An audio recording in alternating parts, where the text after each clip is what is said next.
right. Hello, everybody. Welcome to day 3 of Journey to Full-Time Spiritual Coach. When I say spiritual coach, this can be anything that you want to call yourself. So, ascension coach, if you want to be a full-time energy healer, whatever that sounds like for you. Okay. So, we are all going to do a quick exercise together. Nothing too strenuous on your physical body, but for your mental body. And so, I would love for everybody to take a pause just for a second. You don't even have to write it down. Maybe close your eyes if you can. If not, that's okay too. And I want us to think about, and some people might have seen me make a video about this before, but I want to take a pause and think about 5 things that are most valuable to you in life. So what do you value in life? Okay. Just what are the top 5 things that come up for you? And I'll give everybody a moment. And if you want to share them in the chat, feel free to. I'm going to write mine down over here.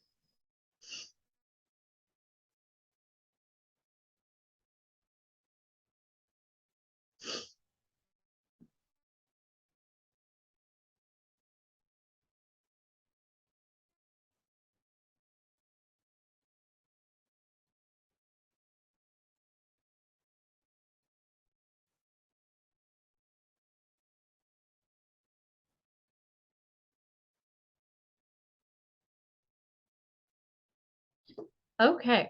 So if you got your 5 things in your mind, I'm going to check the chat really quick in case anybody wanted to share. Okay.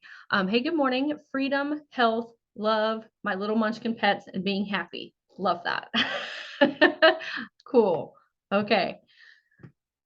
Family, nature, animals, vegan food, plant food, and air conditioning. Yes, we love air conditioning. Mine's kicking right now. Awesome. Okay. So for anybody else, when I was watching a workshop on abundance and prosperity, okay. Good morning. No worries. When I was watching a workshop on abundance and prosperity, this person asked this question and they were like, did you say money is one of them? And I was like, oh, no, I did not. And she was saying how that is representative of sometimes how our relationship with money is when we don't see it as a valuable resource. And I know sometimes those words that we're saying are like happy or whatever that piece encompasses money, but it's almost like you're not making it its own consciousness form. And so like for me, what mine is now would be peace, love, family, money, and magic. And I know sometimes it's like, oh, well, we shouldn't place that much weight on money, but money is like a resource that allows us to have a lot of these things that we want to experience, right? It's an amplifier. It helps us expand our lives. And we're going to get into like the nitty-gritty of money consciousness here because today is money magic. All right. Nice. Okay, cool. Oh, it's under 100 degrees. That's intense. All right. So that's just something to like ponder on too. Like if your initial reaction wasn't like money or abundance or prosperity, and abundance and prosperity like cover so many different things, right? Like that includes many different facets. But it really made me take a look at like, oh yeah, I really haven't been like valuing money as much as I should. And we'll get into that more. But if this is your first day here in class, the Magic School Bus class, I have recorded the other sessions. And then after I have all 5 together, I'll be sending them out to everyone. And I'm going to send everybody the Google slides that we're going over because I have links for everybody in them. So I want you to be able to follow the links as well that we talk about. All right. So we will go ahead and start. Okay. Magic money. All right, so first off, we have shadow work, self-limiting beliefs, and contradictions. And so for me, lack mentality has been something that I have thoroughly had to do a ton of shadow work on and reprogramming because I grew up with nothing. Okay, like my grandparents raised me, they did not work.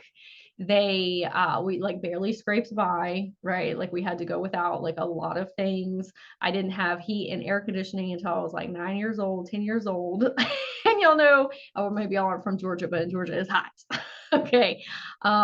So my grandparents also, like, money is the root of all evil. Like, I grew up in a very religious household, and like not dogging religion because there's beautiful things about that, but it was like money is the root of all evil, and you receive all your rewards and blessings on the other side. And like all of those fun religious trauma things. Okay.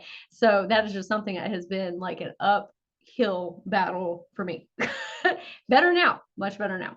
But it has been a struggle in the past. And I know that's for a lot of other people too, because we are not taught money management like in school at all. Like we are not taught the things. We are taught to be worker bees, and I won't go on like a huge tangent here, but we're taught to be like worker bees and not to be greedy, and money is evil, and if we go after that, you know what I mean, just all those things, like you'll know. So it is so important when you are working on becoming a full-time spiritual coach or an energy healer that you are constantly working on your money beliefs, because there is this weird dynamic in spirituality where people, or not all people, but a lot of people are like, you shouldn't be charging for that, right? Or like, it takes all the spiritual, you have bills to pay too, okay? You have a livelihood. And if you take like the spirituality context out of it, right? Personally, I dedicate all of my free time almost, okay, like a large portion of it, to up leveling my skills. That is me spending time researching about psychology and like how to help people with, you know, ADHD, organizing their ADHD. I research empaths and lightworkers. Like, it's time and energy that you are putting in to help somebody else that maybe that's not their forte, or they don't have time or energy, or maybe they just don't want to do that themselves and they want somebody to help them with it. But you are trading your services and your skills, right? And that's something that, like, when I first started giving readings, I was very much undervaluing what I was offering people. And like, that's just the journey that you go on of like self-discovery, right?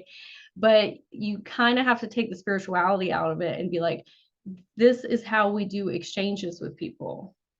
Like, we'll get into how money's not evil and it's just neutral. But we have to have some type of exchange for the time and the energy that we're pouring into these things, right?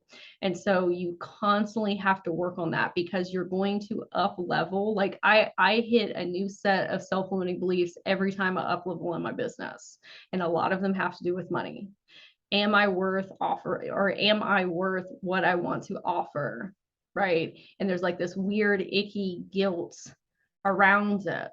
Like, we want to help people, and that's why a lot of us do like free content, so we can help people, but we also need to thrive in our own lives. Because if you take a light worker, energy healer, spiritual coach, and you're broke and you're struggling to pay your bills, you are not going to come from the same place of healing somebody as if you're thriving. And there's a huge, I'm just going to tell everybody, okay, when you start making a lot more money, there's a guilt associated with that, as well. If I'm doing good, like, I shouldn't be doing good because other people around me are struggling. And it's a big weight on you sometimes. Like, I'm just gonna give everybody a preview of these things that come up, okay? Because I heard this example one time, and I always love going back to it, okay? So all of us here, if you're watching this in the future too, we have put in a massive amount of work. We are constantly being self-aware and self-reviewing and self-reflecting and gaining tools and like just on our shit. Okay, I'm not saying like we're above healing or anything. We're just, it's very ever present in our minds, right? So we have up leveled ourselves, right? So let's take a bunch of people here that are still going through those phases in their life, right? Does it make more sense for you to be up here where you're thriving, abundant, happy, and prosperous because of the work that you've done? Nobody handed that to you. You did that. Okay. You took the time and effort. Okay. So is it more beneficial for you to go down into the pits with somebody and be, you know, in lack mentality down there and trying to relate to people of like, okay, well, let me bring my frequency down here so I can be relatable, right? And be down in there with them. And then y'all just scrambling around in the dark trying to figure out, you know, how to get out. Or can you be up here where you're abundant and prosperous and thriving and happy because of all the work you've done, and then pull them up to where you're at? And we're going to get further into like how that's like a tangible, applicable thing. But I really want you to think about when you're lowering your frequency because of guilt. Or can you stay up here in your high frequency and help lift people up to your high frequency? Because it didn't get handed to you. You are here because you did the work. You put in the time, you put in the effort. And when we take the weird dynamic of like, oh, I shouldn't be paid to do spiritual things and look at it from a business aspect, I pulled myself up out of here. I did the work. I can help you get out, but you cannot survive on donations of your time and energy and not get anything back in return. Okay. If that makes sense. Because there's so much guilt I see with wanting to do these things. Okay. Oh, let me move this over here so people. It's like a college degree in spirituality. Carrie, I love that. I love it. I love it. I love it. I'm going to forever say that now. It's a specialty. You're specializing in something, right? Definitely want to help uplift others and not project wounds onto others. Like the Catholic guilt of not giving enough. Yes. And like whatever self-limiting beliefs and lack mentality that you have, and I'm not saying we don't have that, because I go through new cycles. Everybody does that. Like you level up and then you hit a whole nother set of self-limiting beliefs. Okay. Like they're just a forever ending cycle. And that's how you grow. Like we talked about yesterday, is your backboard. Okay. You don't have self-limiting beliefs, you're not going to grow. Fear is a chance to grow. Okay. I said that to somebody yesterday. I didn't realize how like impactful that was. Fear equals growth. Okay. So now I lost my train of thought because I just went down this rabbit hole. Oh, okay. So any self-limiting beliefs or lack mentality that you are not looking at will project onto your clients. Like I remember when I was like really like struggling with lack mentality, I could not help people with that. And that's what people are asking me to help them with a lot of times. Like I am not doing well with my own financial wherewithal. I can't help them with that because I wasn't working on that myself. And I saw that there was like a huge issue with that. Like people are coming to you and asking you, how do I manifest? How do I work with the law of attraction? How do I, you know, ask for a raise?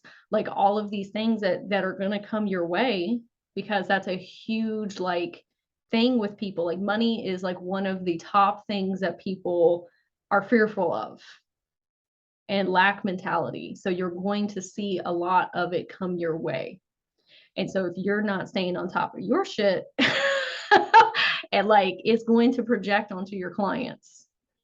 So like when we were talking about, and if you weren't here the other day, about whatever you are, I don't want to say like struggling with, but like healing with, like you need to know what your blind spots are, because they will project onto whomever you're working with. And I'm not saying we're all perfect and we can be perfect, but like that's why it's good to ask other people like, hey, what do you see within me that I could be working on right now? Like when we talked about accountability partners, like, and sometimes when you're working with clients, you figure out what those things are. That's a beautiful thing about energy healing and coaching, is you can see within yourself mirrored off of somebody else, oh yeah, I need to work on this stuff too. It goes back to like practice what you preach.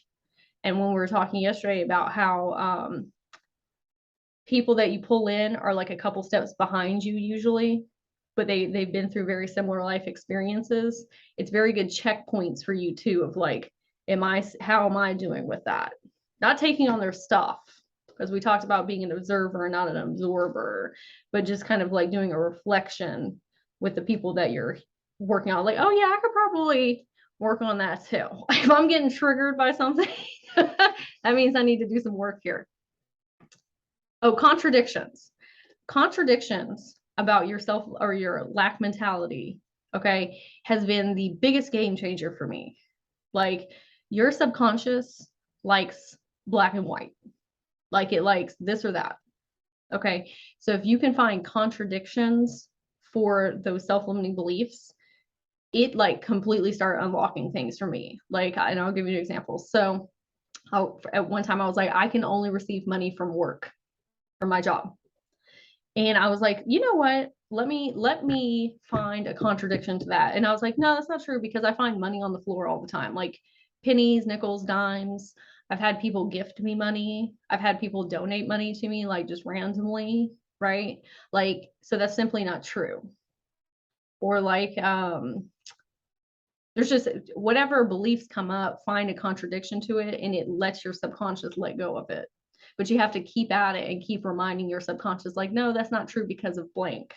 Like, I'll take confidence. Okay. So if you're like, I'm not a confident person, have you ever been confident in your life? Like, is there any time in your life ever that you did feel confident? Well, then that's just simply not true, because you either are or you're not. Do you have like ebbs or flows in confidence? Yes. But you either are or you're not, because you've experienced it.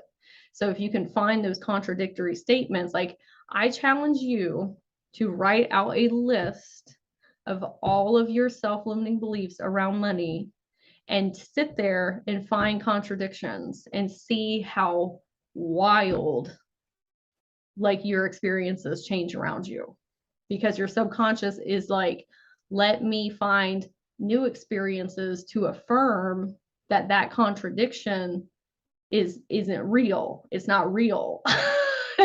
Instead of looking for the lack mentality affirmations, right? Like, in when you find pennies and dimes and nickels and stuff on the floor, I'll go back to that because that was something that was very eye-opening for me. It doesn't matter what the amount is that energy is coming to you, the energy of money. So like, if you're not thankful for that penny or that nickel or that dime that you're finding on the floor, money is like, the energy and consciousness of money is, it's just receiving. And so if you're like, man, it's just a penny, the money consciousness is not looking at it in an amount. It's like, are you thankful for finding money that you didn't have before? And we'll get further into that. But like, it just is what it is. Okay. So if these are some resources that I wanted to share with everybody in case like procrastination, something my higher self was like, put these in because somebody might be doing this. If you are working on procrastination or building confidence, these are two like free workshops that I did. And I talk about how to like why we procrastinate in the first place on a spiritual, mental, emotional, and physical level. Like, there's many different reasons, many different reasons, and a lot of them are like trauma responses from childhood. So I dig like real deep into that. Or like with the confidence thing, if that's something that you're working on, check that out. Okay, this is a huge one. Okay. Don't assume someone can't afford it. So when I started charging more for my coaching program, I was so worried that people couldn't afford it. That was my own lack mentality. Okay. And so I would get on phone calls with people, discovery calls, and we'll talk about those too. Discovery calls where right out the gate, I would be like, this person's not going to be able to afford this. But it was like, it had nothing to do with that person. It was like up here. Right. And so the whole foundation of that call wouldn't work out because I'm coming through that lens. So I'm already giving them information with the foundation of, this isn't going to work out anyway. And it was a huge undermining issue. People can feel if you are not confident in yourself and your abilities and what you have to offer. And then the words, the actual like words that you say, project as a non-confident person. Like it's so important that you are also working on your confidence and your self-esteem. And like everybody knows the things to do that. And here I think or watch this workshop, okay? But your abundance and prosperity mentality and your confidence mentality, like you have to keep working on those back to back as you grow and level up. Because when I would get on calls with people, some of those calls, there would be somebody that I knew could afford it, like made a ton of like we talked about, they made a ton of money. And at the end, they would be like, I don't want to do this. And then there would be people that I would be like, there's no way that they're going to be able to afford this based on like their job or whatever they have, right? And they're the ones that were like, yeah, I want to do this. And then they have the money to do it. They like somebody asked their like grandma one time, like whatever, right? Or like there's like, don't put your own projections on somebody else. Like if it's not meant to be and it's not divine timing for you to work with that person or that person to work with you, but you can't go into the call saying like, oh, this person is not going to be able to do this or not going to be able to do that. You don't know. That's not your business. Maybe somebody takes out a loan. Maybe somebody has an inheritance. It doesn't matter because it's literally not your business. All you're there to do is offer your value and your services and say like, hey, these are the things that I can help you with. And if it works out, great. If not, that's fine too. And some of these like discovery calls that you get on, it's not about you getting a client from it. That's another lesson that I learned. It's you getting better at your communication skills and learning to talk about money without being cringy or projecting your own stuff. And you also doing market research of like, oh, here are all the things that people need help with. Maybe I'm pulling in the wrong people for discovery calls. Like when I first started, I was like pulling in people that like I didn't really want to help them with that kind of stuff, right? But I had to learn how to like word my content to pull in my client avatar that we talked about in day one. But don't put your projections on somebody like that. You don't know what their life business looks like. Right? You have to come in with, if this, no expectations. If this works out, great. If not, then it wasn't meant to be, because you don't want to work with everybody. I have had clients in the past who want me to do all the work for them, and that's not me bashing on clients, okay? But this is me making a fear-based decision of, oh, this person can give me money to help me pay my bills. This is like way back, right? Okay. But then that person wasn't really invested and they expected me to do all the work, and then they didn't see the results because they're not putting in the work. And I didn't review that well. I made a fear-based decision. You're not meant to work with everybody. Not everybody's meant to work with you. Don't make fear-based decisions. Okay. You connect with them and say with what they need to hear. Actually, I tried to do the intention before the live yesterday and it made a huge difference. Yay! I'm so excited to hear that, Carrie. Yay, that's a huge thing too. Like set your intentions before the discovery call or before you, not whatever you do to talk to that person, right? And we'll talk more about discovery calls and how to do those. But like set an intention of like, you know what? If we're in alignment with one another, great. If that person's going to do the work and they love my services and we have a good back and forth and they see really good results and they tell their friends about me and like, just what do you want out of it? But then not having an expectation, like what are your intentions, and then let it go and let it work itself out. Okay, it does make a huge difference because now you're looking, instead of you just jumping on the call and just like, I hope for the best. Like if you put that lens on before you get on the call and just be like, this is what I want out of it, but with no expectation of it having to happen, right? Okay, people afford what they want. Clients have to put in just as much as they want. Yeah, if I do the work for you or you do the work for somebody, they're not going to learn the lessons. That's a band-aid. You need to work with people who are going to do the work themselves. You are a guide, you are a mentor, but you are not transmuting their pain for them. That is a huge lesson I learned too. Like there's a difference between being a guide and a mentor. Transmuting stuff for people, that's a band-aid way of healing. We're not trying to do that. I would love for my clients that come to see me to not have to come and see me again. Like, I know that sounds very like, what? Right? Like, I would love in a 3-month period for you to gain a massive amount of tools and then you go teach other people, or you be solid for another year, right? Like like we need to get people to a point where like they're self-sufficient in their healing journey.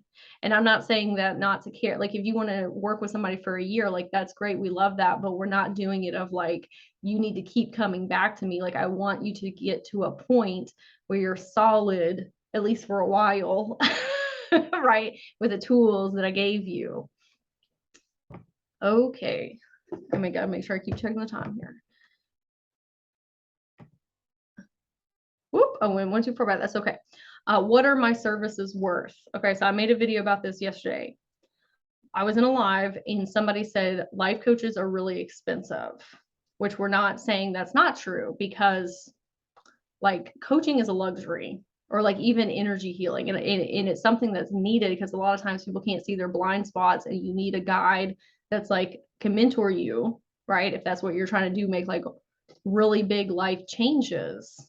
But we all know people can do that themselves if they put the time and energy into it. Okay. But not everybody has the time and energy.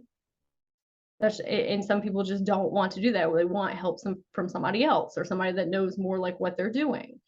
But I gave this example in the video of, let's take somebody who needs help releasing generational trauma, or not generational trauma. Let's say money. Let's not talking about money. Okay. So their money mindset. So somebody is making $30,000. Okay. And they have $5,000 extra to spare. And they're like, oh, there's this coach that has a 8-week program for $5,000. Okay. Your initial reaction might be like, whoa, that's really expensive. Okay. Like 8 sessions for $5,000.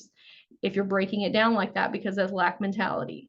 So if you look at that person who has spent their lifetime and all their time and energy fixing their own mindset to be able to have more money in their life and be successful, you can get on one call with them and them say something that completely changes your whole paradigm and reality. And now you're making $100,000, $250,000 a year because you talked to that person and they completely opened up your consciousness, because that's their specialty. Like we have to stop looking at it like the money portion of it, but like, what am I gaining from this? Like, what is that worth? Like, or back to the generational trauma thing. Like, if you have super chaotic life and you aren't aware that all of that childhood trauma that you went through is causing these things, but then you go and talk to, an energy healer or coach that does understand that and has spent time and energy figuring that out within themselves and for other people, and then they say something to you and you just completely change your whole reality in life because now you understand, like, what is that worth? And we have to stop looking at like, oh, well, I'm just giving them this one session, so it shouldn't be that much. How much time and energy have you dedicated to your education? Like, as we're saying, a college degree, like, you're not looking at the cumulative of what you've done. We get around so many energy healers and coaches and healing talk or whatever. You know what I mean? Like, we forget people are not doing this. Like, a lot of people are, right? But there's like a whole population of people that have no information about this. They have no idea what you're talking about.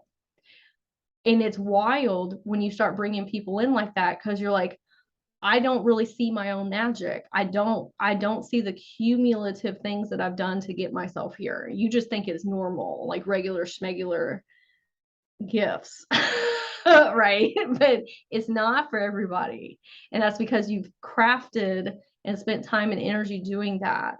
And so I'll give an example. So I was looking at, I like doing market research on other coaches and seeing what they're offering and what they're doing, not to compare, but just get, kind of like ideas.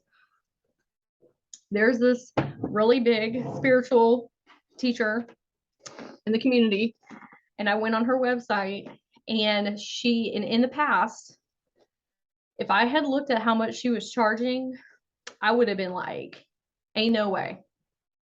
There's no way that's worth that. How dare she try and scam and scheme people for that? Okay. When I went on there the other day and I looked at it, it was $7,777 for, I think it was 8 sessions with her, 1-hour sessions. So you get her for 8 hours. And when I saw that, I was like, you know what?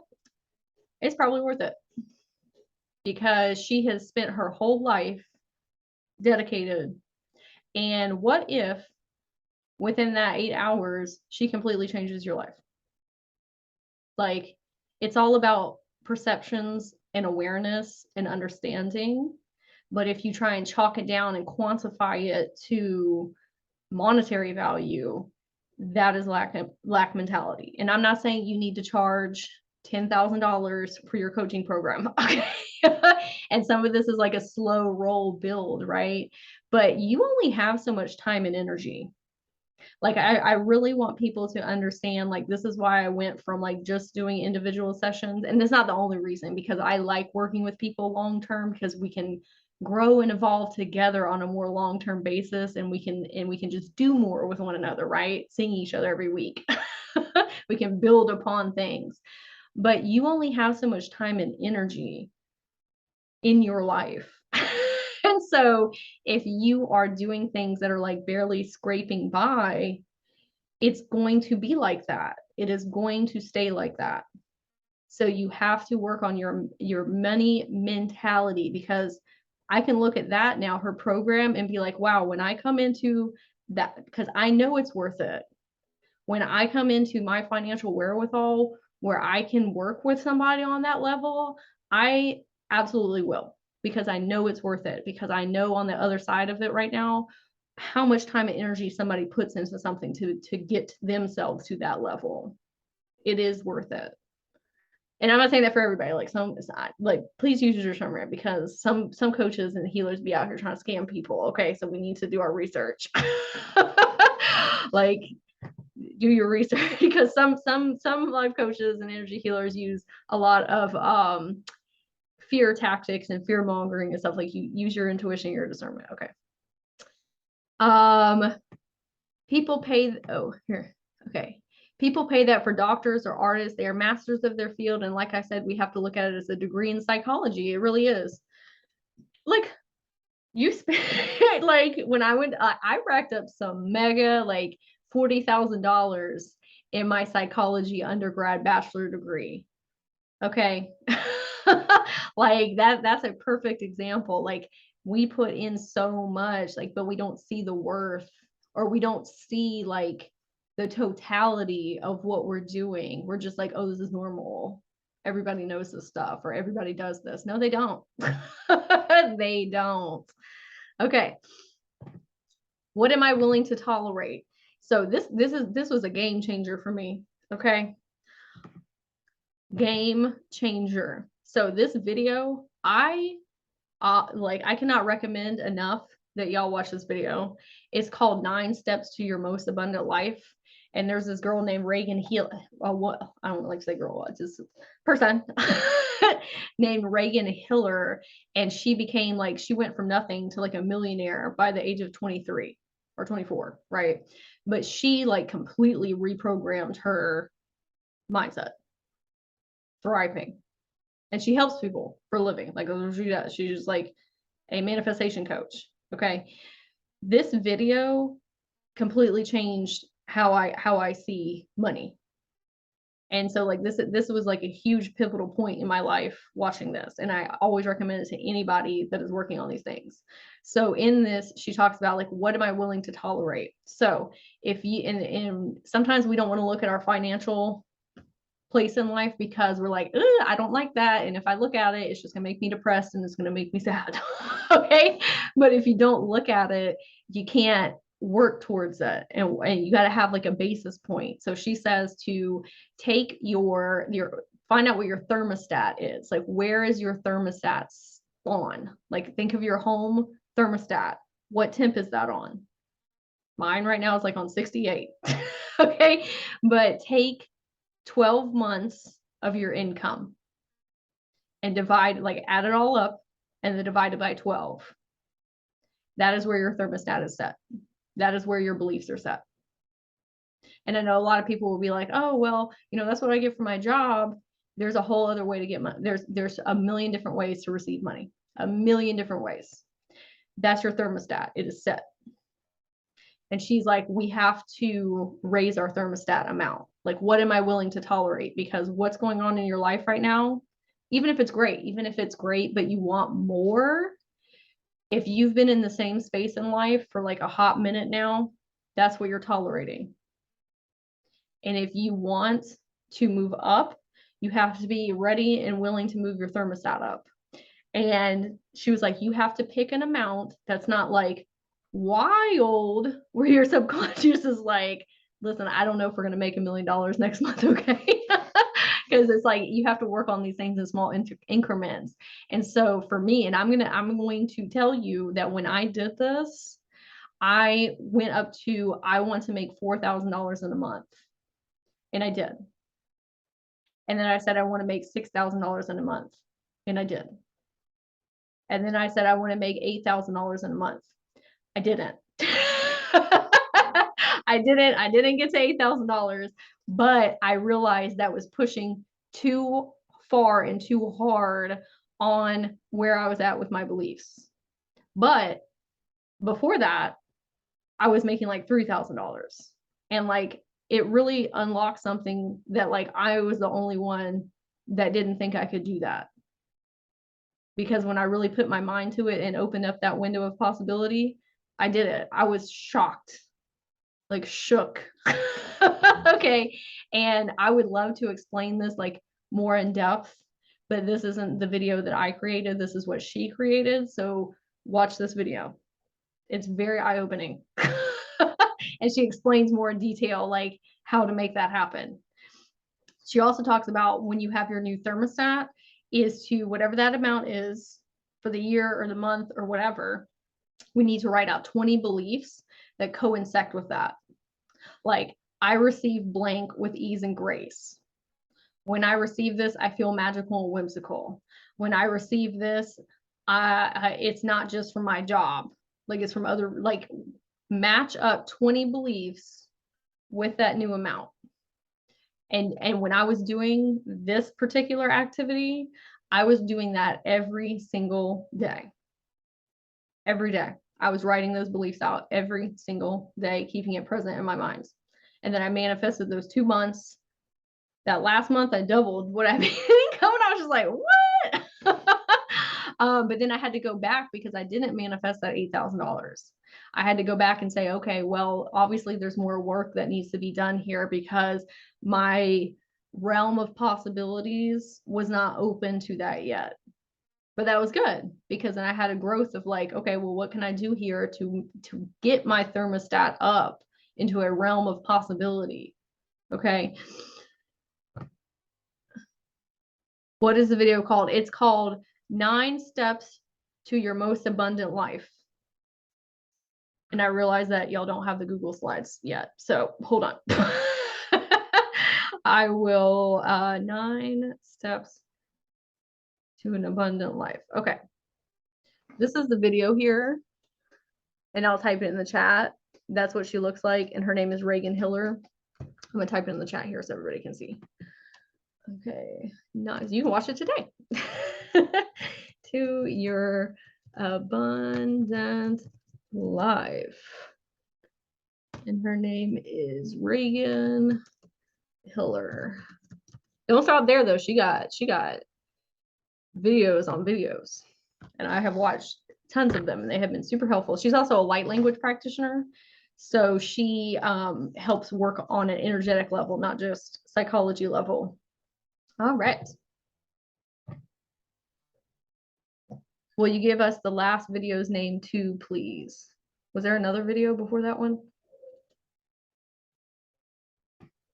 The other ones, the confidence and procrastination, those are my videos on my YouTube channel.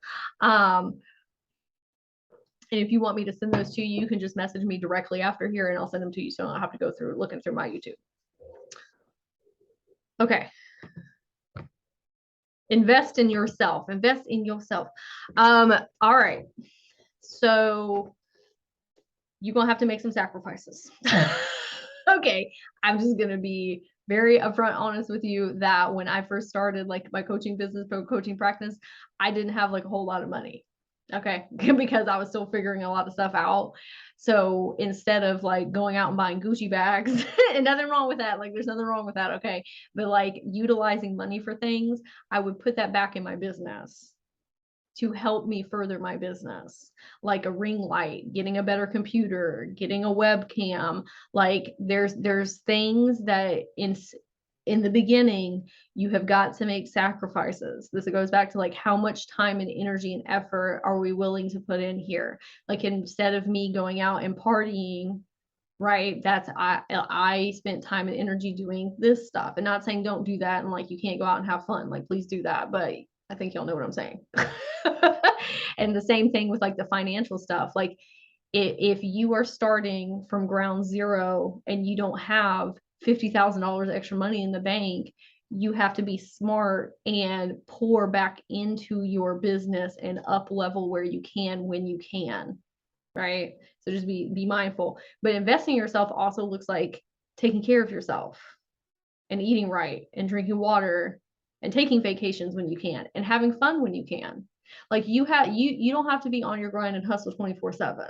Like there have been times when I'm on my computer and I'm like, I have to do this. I have to make this content. I have to do this copywriting. I have to fix my website.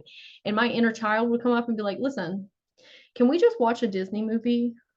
Like, can we just do that? Because that would make us feel very magical and whimsical and raise our vibration and frequency. And then we wouldn't be so frustrated and upset. And like that would do way more for us right now to just watch trolls than doing what you're doing right now. So you kind of have to like, that's also investing in yourself, like not letting your business overtake you. Okay. But we have to invest in self because that's ultimately what we're teaching people. Like we're teaching people, like, especially if they're, purchasing things from us, is invest in yourself.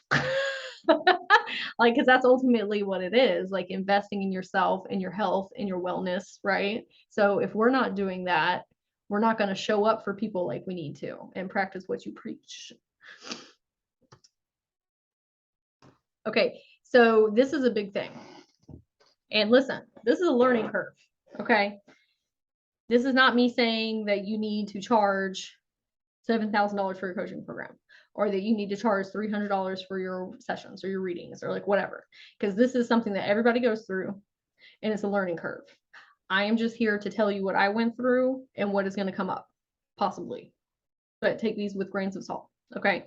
So take your time and energy into account with programs. When I started giving readings to people, I was like not charging anything, like nothing. But I'm putting like so much time and energy into it. And I also wasn't taking into account like all the things I do outside of their reading. Like when I was doing Akashic record readings, I'm quote unquote charging for an hour. Okay. But you have to take into account, do you have prep time? Do you have resources that you need to send them afterwards? Like for me, I always build people crystal grids and I pull oracle cards and I've got to take pictures of them. And sometimes when I'm talking to somebody, I'm like, oh, I have all these resources that I can send you. That takes time. And so I'm really charging for an hour, but it's 2 hours worth of work. And I know that sounds a little simplistic, but when you get to like coaching people like longer term, like I just switched over to coaching people for 3 months instead of 8 weeks. Okay. Like I don't think people take into account the mental aspect. not just the physical time and effort in your energy, is your mental energy, because I'm like, you are thinking about your clients all the time and saying like, what can I send them? How can I better understand them?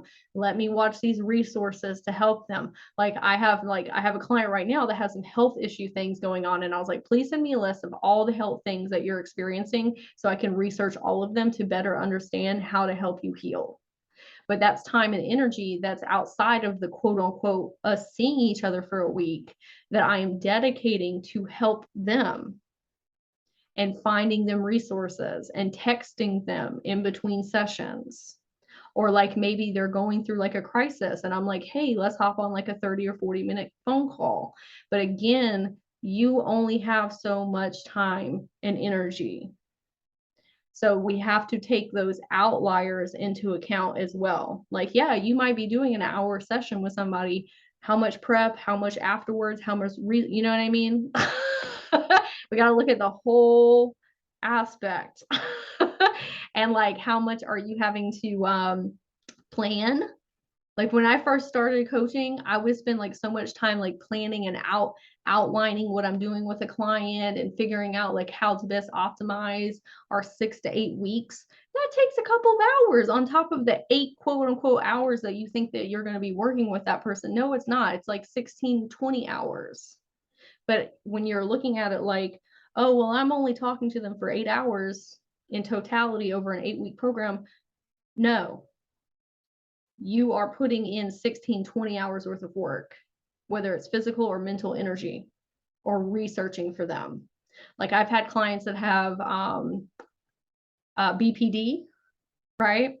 That's not exactly like my area of expertise. And so I had to do like a ton of research to better understand what that means. Now, does that help me in the future with future clients? Absolutely. But it's still taking up chunks of your time while you're working with that client. Okay. I'm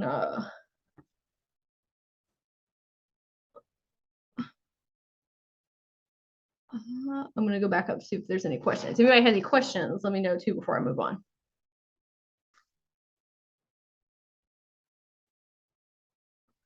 I've learned do not simply ask for donations. That sounds amazing. I think when you're in the field, it is easier to understand what goes into it. Yeah. Like this is a learning curve too, because I used to do that too, where I would just be like, donations, right? But and that's a lot of like lack mentality and fear of like, well, if I don't do that, then somebody's not going to book services with me, and we want to help as many people as we can. But there's a precipice point of you helping too many people and then you struggling on the other end of that, and then you being caught in this like cycle which I've been in before. And not and no, like we all do free stuff. Okay, that's the thing too. Like we feel a lot of guilt over like we have to help everybody in the collective shift. You're doing free stuff. All y'all make content for the most part in here. Like you are offering things to be of service and help from like an altruistic standpoint. Like there's sometimes where I just make videos because I just want people to feel loved and seen and heard and validated, and that somebody else is going through this experience with no attachments of I'm trying to get you as a client. Okay. Like stop feeling guilty over these things and losing out on quality because you lack the materials. Yeah, like I don't like I have a son and I take care of my home and I have my puppies. Like I don't want to be struggling and trying to help people at the same time, because it's not really helping people at my best capacity if I'm doing that. And then it's making me stressed and anxious with my son, and then I don't have enough time and energy because I'm doing too much free stuff. You know what I mean? Like it's you got to really think about the totality of everything. Balance so you don't get exhausted. Yes. All right. This is one of my favorite cards by Diana Cooper. Okay. Feminine energy and the receiving mode in the ethers. Okay. So when I was working on my abundance with this stuff, I went on a walk one day and I was like, I don't understand why this is not working out. Like I've done so much psych work and shadow work and all this stuff, And like, I feel like I have a really good handle on manifesting, but it's just not working. And my spirit team was like, you are not in receiving mode. And I was like, yes, I am. I love receiving money. And they're like, no, you're not. Because manifesting and the inspired action is like one half of it, and the other half is receiving. And I was like, okay, well, what do you mean? And they said, you don't receive compliments. If anybody offers you support, you say no. You have hyper independence trauma. You don't let anybody do anything for you or accept any type of compliments. Like, you'll accept them, but you don't accept them here. It does this. And I was like, well, what does that have to do with money? And they're like, receiving is receiving. If you can't receive a compliment, you cannot charge people what you want to charge people. And you will not receive the money that's in your vortex, like Abraham Hicks talks about. You simply won't receive it. And sometimes your spirit team and your higher self will check you with how you're receiving compliments and support and love from people before that stuff starts coming in. Like, I'm just gonna be very transparent. That's not for everybody's experience, but that's what I've experienced and a lot of other people is, if you can't even accept a compliment, okay, like, you're not in receiving mode.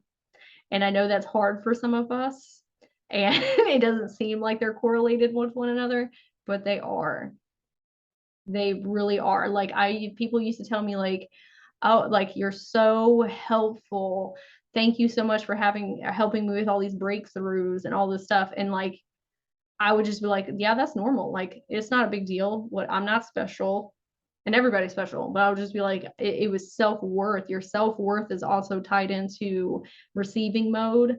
And so if you're not in receiving mode, it's usually a self-worth thing, and you can't receive large sums of energy, positive energy. If you take tangible money out of it, a large positive energy, if you can't even take a small positive energy with somebody saying like, oh, I really like your hair, or I really like how you smile, or like, I really love how you show up, and you're not receiving that into your heart space, big energy of positivity of large sums of money aren't going to come to you either, because you can't even take that little bitty compliment. And like, that is a hard lesson that I had to learn. And once I started like opening up and like really receiving those things into my heart space, and anytime now don't just take things from people, because sometimes people don't have your best intentions in the heart, but you know the difference. Like, if somebody is genuinely wanting to offer you support or guidance or love or money or gifts, and your immediate reaction is like, no, it's fine, don't worry about it, like, you're not in receiving mode. The universe is trying to bless you. And actually, in reality, if you are of the understanding that we are all one, that's you trying to bless you and you saying no. It's really you cutting yourself off from yourself. How much are you willing to receive or being open to receive? Can't take a compliment, can't receive $1 million. Or even if you do, it won't stay with you because you're in lack mentality. You're not in receiving mode. That's like what happens when lottery winners receive all this money, but they didn't work on the foundations, and then it just all goes out because they haven't worked on those foundational things. And so sometimes our guides are trying to teach us through things that don't seem like they're correlated, like compliments and stuff, but it is. I'm going to check the chat here because I see a bunch of, yep. So also, if you aren't grateful for what you have now, how can you receive more? Absolutely. Yep. Because I guarantee you that there are times that have been in your life where you wish you were out right now. And I have to like hard check myself on that sometimes. Like, I did that the other day of like, wow, I am always looking forward, but I'm never looking like further back and saying like, I really am exactly where I manifested. Like, even though it's, I have all these future plans and blah, blah, blah, blah, blah, I am exactly where I asked to be 15 years ago, 10 years ago, 5 years ago. and I'm not sitting and celebrating self or being thankful for where I'm at right now. There's some water here. The reason we're talking about all these things too, I know this is about the becoming a full-time spiritual coach. All this stuff is going to come up. Like all this stuff is going to come up every single time you up level, like every single time. And so I wanted to break it down. This is all the things I've experienced. Also, Reagan Hiller, that girl I told you y'all about. So she said something very eye-opening. And she said, when people pay you compliments, are you immediately saying, okay, well, I like this about you? And I was like, yeah, I usually do that. When somebody says like, oh, I like this about you, then I say, oh, well, I like this about you. And she was like, you have to stop doing that, because that's a trauma response and it's a way to deflect you receiving a compliment. And I'm not saying not to compliment people back, because I still do that sometimes, but she was like, are you doing that as a defense mechanism of saying like, oh, well, I have to show, like I have to do that for you because I don't feel good enough about myself. Or I feel like you need that, which is your own self-projection. That person is just trying to tell you something nice about yourself. And I'm not saying don't compliment people, but I just want you to hear that in that perspective, to ask yourself, am I doing that to deflect from receiving that into my heart space fully? Are you doing this or are you doing this? Now, if you're paying somebody, or if somebody pays you a compliment and then you take it into your heart space and you genuinely want to compliment them back on something, great. But if it's a defense mechanism and a way to deflect, that's different. Okay, money is your friend. This is one that has helped me so much. Okay, so money can be your worst enemy or it can be your best friend. We have to think of money like its own consciousness form, because it is. It's just like love and peace and joy and gratitude. It is literally a consciousness form. If you treat your consciousness form like shit and you say, you're never there for me, I can't believe in you, like you never show up when I need you to, like all this stuff, then that's what it will be. And if you don't respect money and like and say like, I appreciate you, just like you would a friend, and so like I know you're going to show up, I appreciate you, I love spending time with you, I do value you, you do help me amplify my life, and you do help me bring more peace and serenity and joy and magic and whimsy. Like when you are having those negative thoughts about money, and I'm not saying I'm not above that, because I have to check myself all the time, right? We need to think of it like, pick a name, like give money a name. That's your friend. How are you talking to your friends? Right? Like, how are you speaking to them? We're not talking about the paper. Money is an illusion. It is just what we have decided to do as an exchange, but it is a consciousness form. And just like with anything, if you pour negativity into something, you get more negativity back. You pour more positivity in something, you get more positive energy back. Give money a name. You can talk to money like it's your friend too. Like if you want to do a meditation where you go in and you talk to Sarah, okay? Money is Sarah as a person. Sometimes it's easier. Like I tell people this with their guides too. Like if you're just trying to like talk up here in the ether, it's not very like tangible for your brain. So if you like go in meditation, let's just pick like Buddha, okay? Or not Buddha, because Buddha was a person. Who's a good person? So look at what Kali, okay? So if you're going into meditation, or the sun or the moon, and you're trying to connect with that consciousness, envision that it's like a person that you're talking to and having a conversation with. And then it's more tangible for you to understand and speak to them, right? So like give money a name and then go in meditation and talk to money, have a conversation with the consciousness of money. Maybe you need to apologize to money. Maybe you need to say, wow, I'm sorry for treating like shit all these years, and like saying you're evil. Like this is the next point. Money is not evil and it's not good. It just is what it is. It's neutral. Neutral. There's no good, there's no bad. There's like, I think people put so much like, do I deserve this? There's no deserving. Money just is what money is, and it matches your mindset and your beliefs. You pour pot. That's why evil rich people have a lot of money, because they don't put good and bad weight on it and do I deserve, because it doesn't work like that. It's a neutral, right? What you pour into it is what you get more of. So you say like, oh, you're yucky, icky, ew, then it's not going to come to you. But if you say, wow, you're awesome, you're amazing, I love you, you amplify my life, right? Because it's neutral. It will do whatever you want to do with it.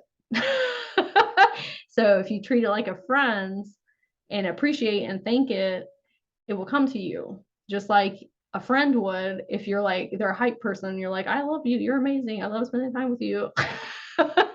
Right? Okay.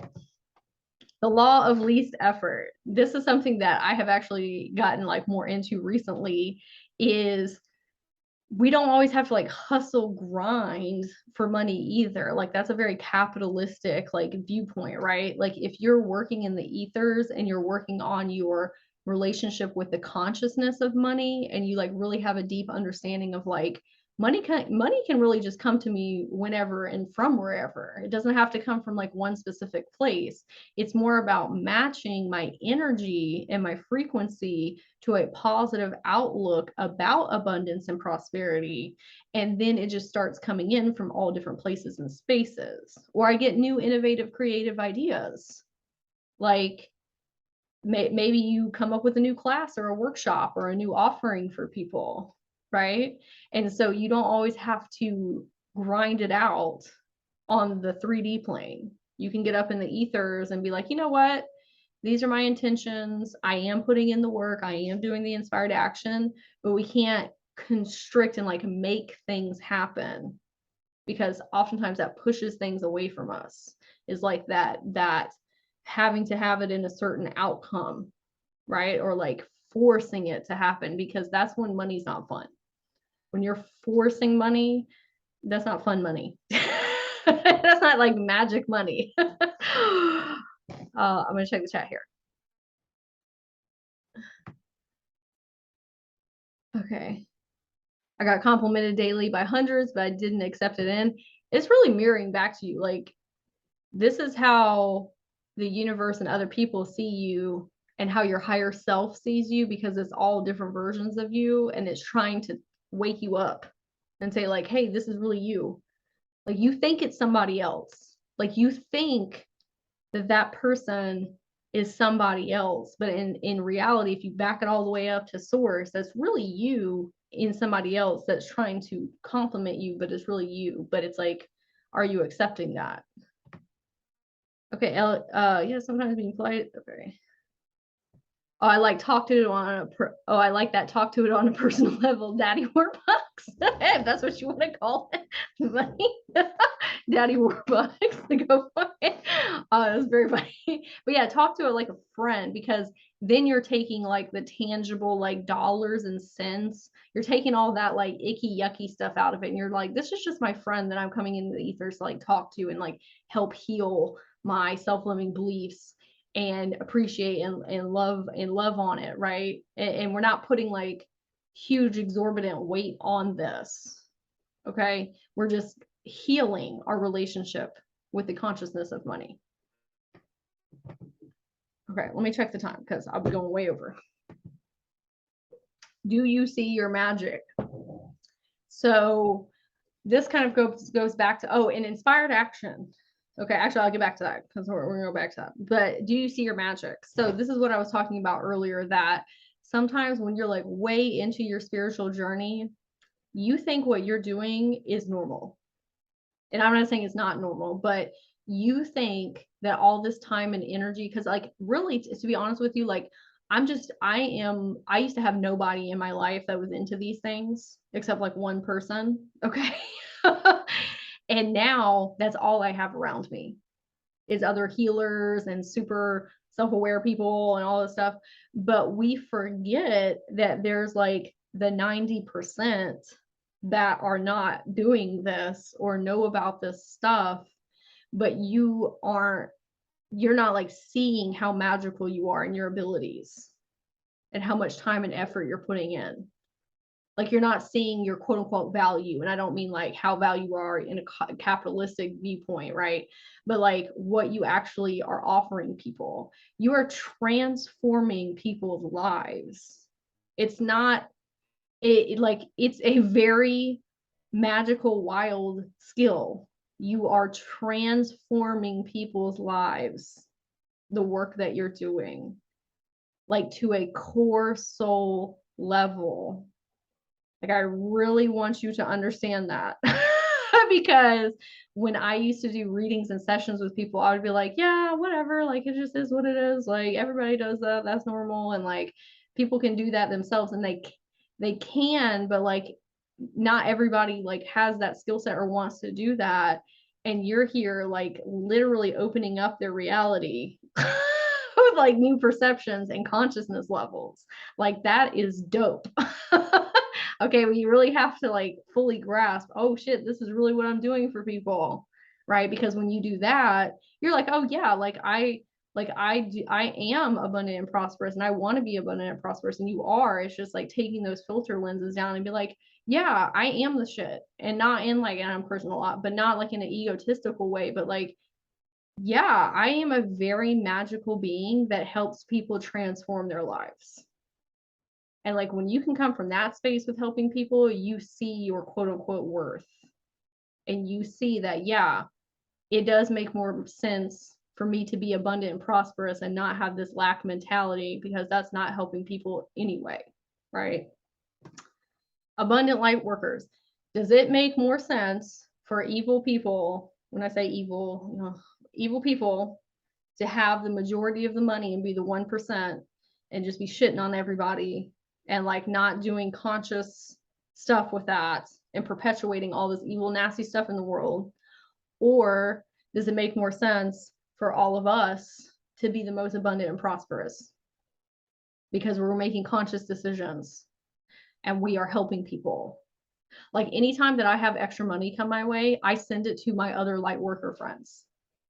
And I'm not saying you need to do that or have to do that, but like, I'm like, if I am abundant and prosperous, how can I best utilize this money to either help other people, like lift them up, or up level my business so I can reach more people, or like go have fun with my son and like fill my cup back up so I can help more people? You see what I'm saying? Like, we have to take money as evil out of the context, because it's not. It's just a lot of quote unquote evil people have a lot of the money because we are still living in lack mentality, because we think we shouldn't be charging people for spirituality. Does that make sense? All right. Okay. These are Think and Grow Rich. If you haven't read that book, was life-changing for me. Like, I cannot even like think it. And when I say this, it was written a long time ago, and it has a lot of like masculine things in it that like, but it just is what it is. But it still has like so much mindset shift information in there. Like, I'm so incredibly grateful that I read that book and it came my way. Like, I recommend it 1,000% to people. The new one, there's a revised edition. It's a like updated, and they talk about Tony Robbins and Oprah and like all these people, right? But he goes around and interviews like all these like very wealthy people, and then he breaks it down what's different about their mindsets than people that are experiencing lack mentality. And after I read that, I was like, whoa. And I did it twice. Read it twice. The second time I read it, even more eye-opening. Highly recommend that book. I just picked up Rich Dad Poor Dad. I always wanted to read that, but I wasn't at the consciousness level yet to read that. And I'm reading it now, and it's like busting open stuff.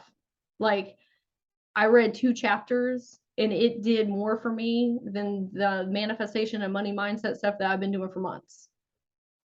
Like, I'm only on chapter 2, so I can't give you like a full review of it, but it's written in a very like magical and whimsical way. And he uses a lot of storytelling, him and the co-author, and it's just very easy to understand. Think and Grow Rich is more about mindsets. Rich Dad Poor Dad is more about like applicable money skill sets. And this is something that we need to talk about with inspired action. So most of us have not been taught how to handle money. Okay. Like we don't know about investments. We don't know about 401ks.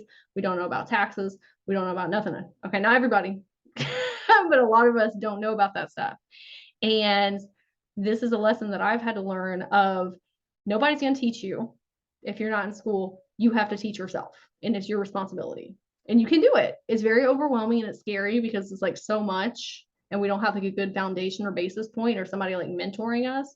Teach yourself, because if you come into a giant mass of money, you don't want to be one of those lottery winners that like completely spends it all or loses it all or doesn't know how to invest it correctly, and then you go into a huge depressive episode, because that happens a lot when people come into money like that. They don't have strong foundations. And so this is another thing, like how much time and effort do you want to put into learning the skills that you need to be very knowledgeable about the thing that is scary to you?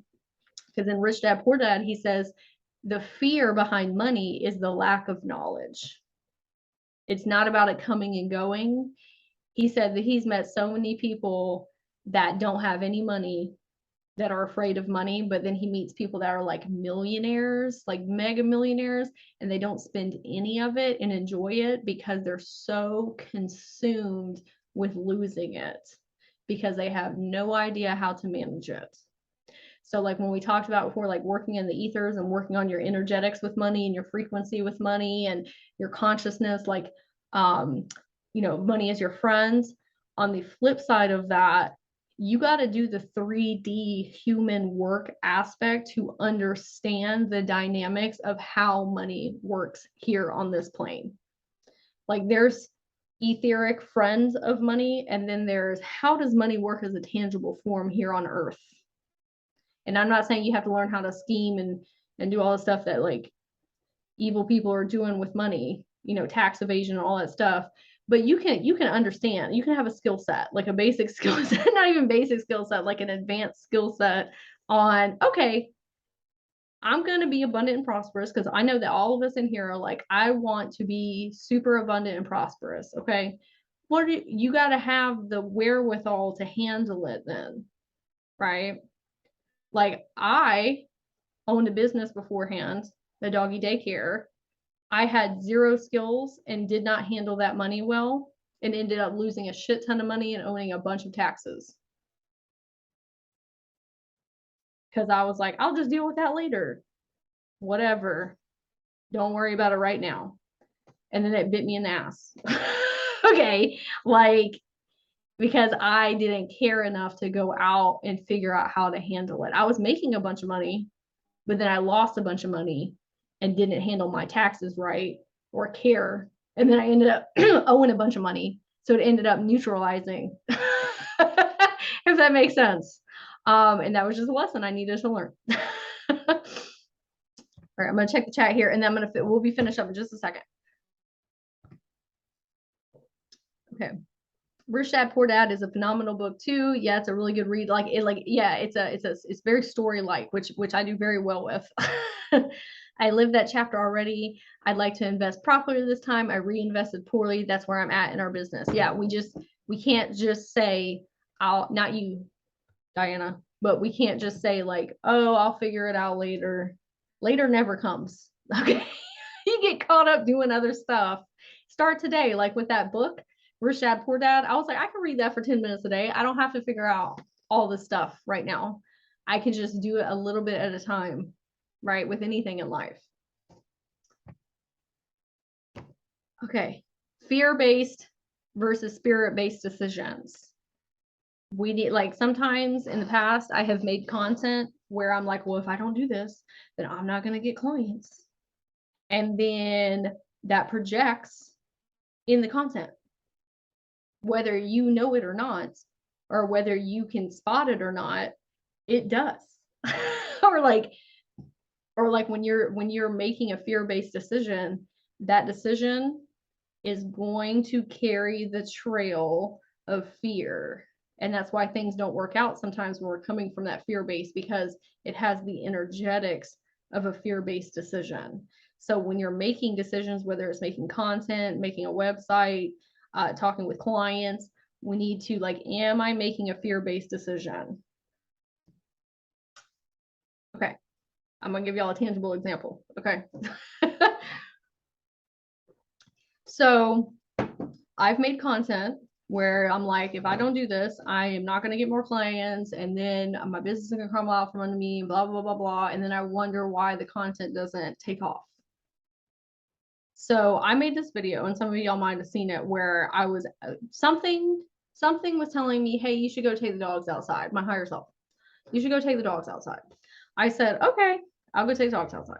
Go take the dogs out. And I'm like, there's this pickle jar on the floor. I was like, that's funny. And it was a full moon. And I was like, oh, I wonder if somebody made like full moon pickles. Like they charged the pickles in the moonlight. I was like, I'm going to make a video about that because it was really funny. And so I just took out my phone and made like a really quick, because my higher self literally said in my ear, like, you should make a video. That would be hilarious. And I was like, okay, I'll just do it. I made a video. That video is at like 1.3 million views on my TikTok. And like, I have never, like, I think the most videos I've gotten on a TikTok before is maybe like 10,000. And that's like, that's a lot. Okay. For me, like most of mine are like 400 to like 1,000 views, right? That one is 1.3 million. And my higher self was like literally teaching me a lesson. When you're in the flow state and you're not making fear-based decisions and you're in the flow and you listen to your guide team and your higher self and your intuition of things to do, that brought so much traffic to my page. Like I went from having like, I think it was like 8,000 followers to almost 13,000 followers now from that video. Like, and that's because I made a intuition-based decision instead of making a fear-based decision. And so like when you're when you get intuitive things, follow those. Anytime I have made content where my higher self is like, hey, you should make a video about this. And I don't have expectations on it. And it's literally me channeling from source, right? Those are the ones that really take off when I'm just doing spur of the moment, not really like overthinking it and just do it. Those are the ones that soar. When I'm making fear-based content, that got like 200 views. Okay. I did enjoy the pickles video. Oh, thank you. I appreciate that. It just like, I just listened to my higher self and they were like, make a video about that. And I was like, okay. But it was just in flow. And then that brought more money to me because it was more traffic to my website, where I'm trying to grind out, hustle, make fear-based content, and it's not doing nothing for me. Okay. I don't want to go, we'll go 10 more minutes and then I'll cut it off because I don't want to keep people here too long, but it is recorded. I'll just be talking. Need to get going for doctor's appointment. Thank you. Thank you, Nadia. I appreciate you. And then the last 10 minutes will be recorded too. All right, so subconscious exercises. So I'm gonna throw some rituals at y'all that really helps me in my life. So you need to have some type of ritual going. Doesn't matter. The ritual doesn't matter. This is what I have found, and this is my opinion. Okay, doesn't matter. There's not one thing that works better than something else. And maybe there's something that works better for you, but like not one above the other. It's about having it ever present in your mind. It's about paying attention and pouring energy into something. So like I have ADHD, so I can't be doing the same thing for 6 months. Like I just burn out on it and I'm like, that's boring. I don't want to do that anymore. So I've got to constantly switch it up. Right. So I attended a money workshop one day, and the manifestation coach was like, get out a sheet of paper and write the month. So like this will be October. Okay. So you write October and then you do a second sheet for November and a third sheet for December. And you write down every single piece of money that comes into your hand. It doesn't matter if you get it from your work. It doesn't matter if somebody hands you a dollar bill. It doesn't matter if you get a penny off the floor. Any money that comes into your bank account, your hand, you find it, somebody gives it to you, you write it on that piece of paper. Every single night, you do a review. What did I receive today? And put it on there. And I did that, and every single month it got bigger. The third month, I doubled what I made in the first month.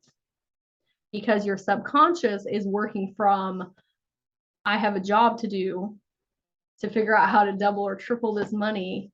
So I'm going to look for experiences. You're like opening the windows of perception for your subconscious to like find things for you.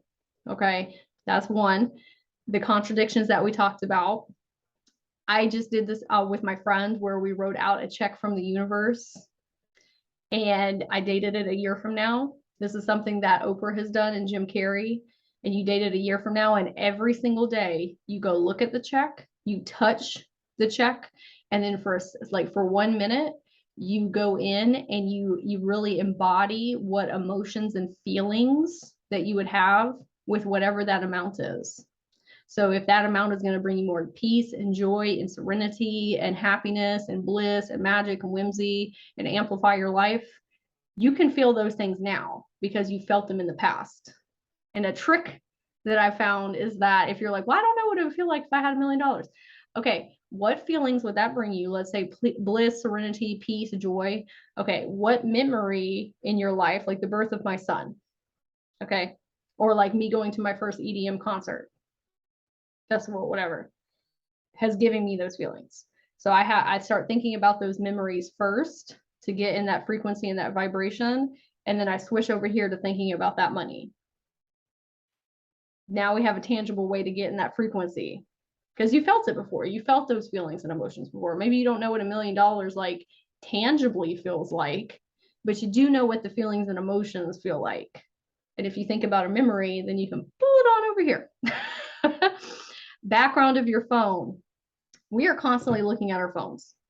Constantly. And this is this gentleman on TikTok with this affirmation I have on the back of here, actually. So you're constantly looking at your phone. If you're constantly looking at something, your subconscious gets used to it, and you're constantly like feedback looping it to your subconscious. That's how journaling works, right? It's a way for you to see something outside of yourself and repeat it back to your subconscious. So make your background of your phone money. Make it an affirmation about money.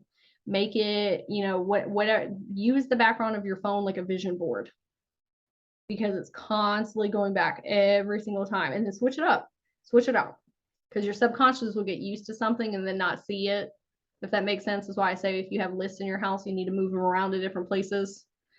Switch it out. Just constantly have something, whatever you're trying to manifest, on the back of your phone. An alarm. Reagan Hiller in that video with the manifesting, she talks about if you can set an alarm every single hour, once an hour for a minute, and take a minute and like fully embody those feelings and those emotions of what having your manifestation feels like. And she was like, if you make a commitment to do that every single day, you'll see it start to show up. It's about taking a minute, going in, matching up with that frequency, and then letting it go. Okay, affirmations, listening to affirmations at bedtime, because y'all know that's when your subconscious is the most open to suggestion, is right before you're about to fall asleep when you're in theta state. Soaking it in. Your brain just soaks it in. And your subconscious is where fear-based and lack mentality things are coming from, usually from childhood. So if you can do it when your subconscious is the most open to suggestion, it's going to do way more for you than listening to affirmations and saying affirmations during your daily waking life. Either right before you go to sleep or right when you wake up is the best time to do that. And you can find our affirmations are even better, because most of our lack mentality spawns from childhood. And when you're a child, you don't hear I am this and I am that. You hear you are this, you are that. So if you can find you are affirmations like you are abundant, you are prosperous, you are really good with money. Jessica Heslop on YouTube, she has a ton of them. That is going to do even more for you. Okay, and how can I? Instead of saying you need to take I can't afford out of your vocabulary, never say that again. Or something's too expensive. Don't ever say that again. because you are asking your subconscious to bring that to you. Like you're literally just putting in a request to the universe and your subconscious of like, show me how much this is true. Show me how much I cannot have or not afford, right? We need to switch that to how can I afford? Like, even if you don't have the money for it, right? Like I know people say, like, when I say these things of like, well, I don't have the money, so how would I? It's not about that. It's opening up the windows of opportunities and you seeing opportunities and you being open to like things coming your way. Like maybe you don't have the money, but maybe if you go from the vibration of how can I afford this? How can I make this happen? Maybe you run into somebody that gives you the opportunity, but you wouldn't have perceived it as an opportunity because your brain is locked on it's really expensive. I can't afford it. Okay, well then that's what it will be. Your brain will be like, okay, I'll show you. But if you always stay open to how can I, you get new, innovative, creative ideas. You run into people that can help you make your dreams come true. You find money, like you're just opening up all these windows. So that needs to come out of your vocabulary. Okay, that was it for today. So does anybody have any questions? So that would be a great tangible thing to take with you too. We are no longer saying I can't afford that, it's too expensive. How can I? How can I? They teach that in Rich Dad Poor Dad too, like start writing out lists of like, how can I? Okay, any questions? What was solution-based? Yeah, solution-based, not problem-based, solution-based. What was the one thing that stuck out to you most? Or that was the most impactful for you? If you could let me know that, that would be very good for my own, for next time. So I can dive deeper into those things or make them more like of a specific point to stay on. So if there is one thing that like the one thing that you take from this, what we talked about today, what is that for you? And you don't feel like you have to share if you don't want to, that's okay too. But it helps me with like market research, if that makes sense. And not that I'm market researching y'all, I mean like what people need help with. The receiving mode. Am I actually in receiving mode? Okay. Meditate and treat money like a friend, besties. Okay, that was a huge impact. Definitely receiving mode. Yeah, that was a huge one for me. That was a huge lesson for my guides. Like, you can't accept a compliment. You can't accept like this teeny, and not that it's teeny tiny, but you can't accept this teeny tiny little like thing of receiving something positive. How are you going to receive $1 million? Okay. It like that literally doesn't even make sense like logistically though, now that like I understand that a little bit better, because like receiving a compliment from somebody is the exact same energy as receiving $1 million. It's me that puts the weight on it being $1 million. Like now I'm at a different consciousness level where I'm like, there's no difference between receiving a dime and $1 million. It's how much weight you're putting onto it and you thinking you need to get to some level where you deserve it or you've earned it. No. Okay, self-love. Yes, we love self-love. Okay, all right, everybody. Well, thank you. I appreciate you very much. Value your worth. Absolutely. Absolutely.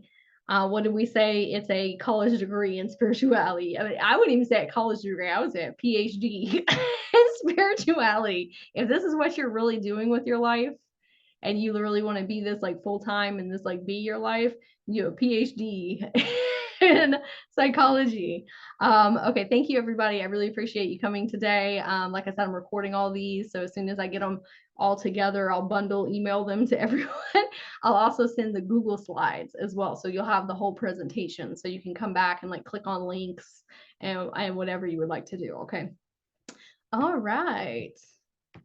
Oh, thank you. I appreciate everybody's time and energy as well. That's all coming together, learning, growing, and thriving with one another. I see your worth and you see your worth. I also wanted to say like one thing, like, and this is like this is no like shame to other people. Okay. Like I had so many people sign up for the masterclass, and a lot of people can't make it because of like doctor's appointments or, you know, work or like whatever. You have made this a priority. The people that are here live right now, and this is nothing to anybody like in the future watching this, because like I said, people got stuff going on in their lives, but there are a lot of people that don't take inspired action. And this is what I was talking about like beforehand, as far as like not everybody is doing this stuff, and you really need to honor yourself for showing up and doing the work and being here right now. Like and like I said, this is not for people who couldn't be here because of something else like work or whatever, because life is life.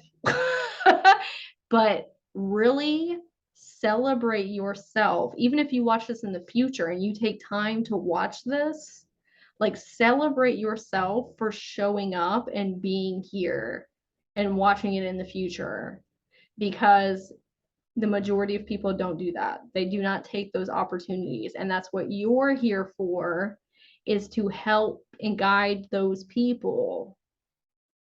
That's where you need to see your value. And I don't mean like value, but like your value, right? Really see what you're doing here. Okay. All right. That was Mom Brittany coming out.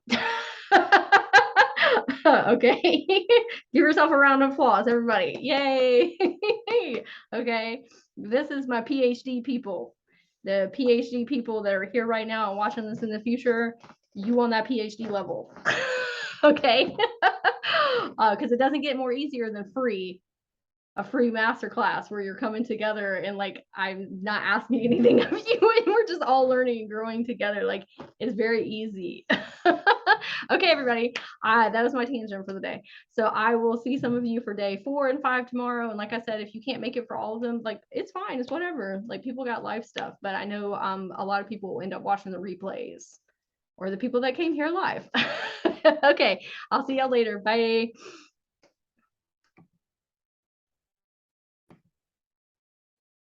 Whoop.